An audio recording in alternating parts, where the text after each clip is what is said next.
Tíomh agus fáilte go dtí an Caribbean. Tá mé hÉireann seo ag Costa Rica. Tháinig me seo Malayan Sira.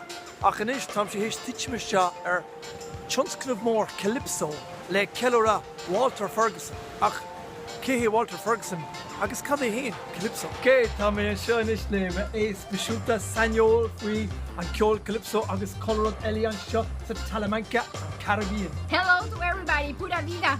Pura vida. Enishtom, you are the journalist and expert here on many things in the Caribbean. Why is this part of Costa Rica so different to the rest of it? So we have the flavor in the food, we have the flavor in the music, and we have the flavor in our ski. Muy picante. Picante. Spicy. Yeah. And this also area is famous for the music. Tá cloisteáil is called an ceol seo an seo. Níomháin salsa, tá salsa ar fud Latin America. Ach here seo in Talamanca agus ar fud the Caribbean tá cloisteáil is called Calypso. Yeah, Calypso is our music, and it's a happy music with drums and guitars and tihongo. Wow, answer tihongo sé an busca ar nos an teacher space tá busca bháin agus string agus scrúbar agus ealaíontóir. Okay, is it a fast music or slow music or can be both? Can be both. You can have a slow calypso, you know, for dancing with your loving partner, or you can have a hot calypso just for a moment. Hey, caliente! Yeah, exactly. And yeah. Enishtom, tá fear an bailí seo from Cahito is Walter Ferguson agus sé antáiliú sé rí an Calypso. He's the king of Calypso here. Walter Ferguson is named the king of the Calypso. We're gonna have 100 years. Wow, brilliant. Agus by road, especially Carlo Ganmino by ceiliúradh mór an seo. There's going to be a big celebration here soon. There's a CD with lots of languages. Yeah, they're gonna make like a tribute for him, and they're gonna take the most famous songs and after singing in different languages. Really? And you're gonna be there! Me? Woohoo! Irish represent! Irish represent! Yeah. Hey, how are you man? Carne! Seo pa fiol an seo.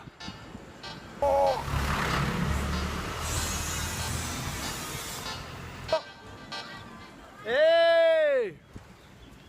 Inis is teacht go studio Manuel Monestel chun áran Walter Ferguson a chur síos in Gaeilge. Little by little, people started knowing about him. I wrote articles and stuff, and there were pictures that proved that he existed. So finally, he had done some recordings in the 70s and 80s, but those recordings never circulate in Costa Rica. Tourists would come and say, "Hey, Mr. Ferguson, do you have any cassettes? Come back tomorrow and I'll have a cassette for you. Come back in 4 hours." So he had a little... He'd make it? Yeah, so he would do an original recording for you. I'm very glad. I'm very excited about this. Yeah, it's great. 1, 2, 1, 2. Slán le denis má cara slán Tásúla gam go feicme jeirís tú. Okay, sinné, tá muid cuimhne is studio inis, so tá me golar ais go dtí Malayan Sira an seo ar an trá ach tá Calypso mo crí cum cí a ligint.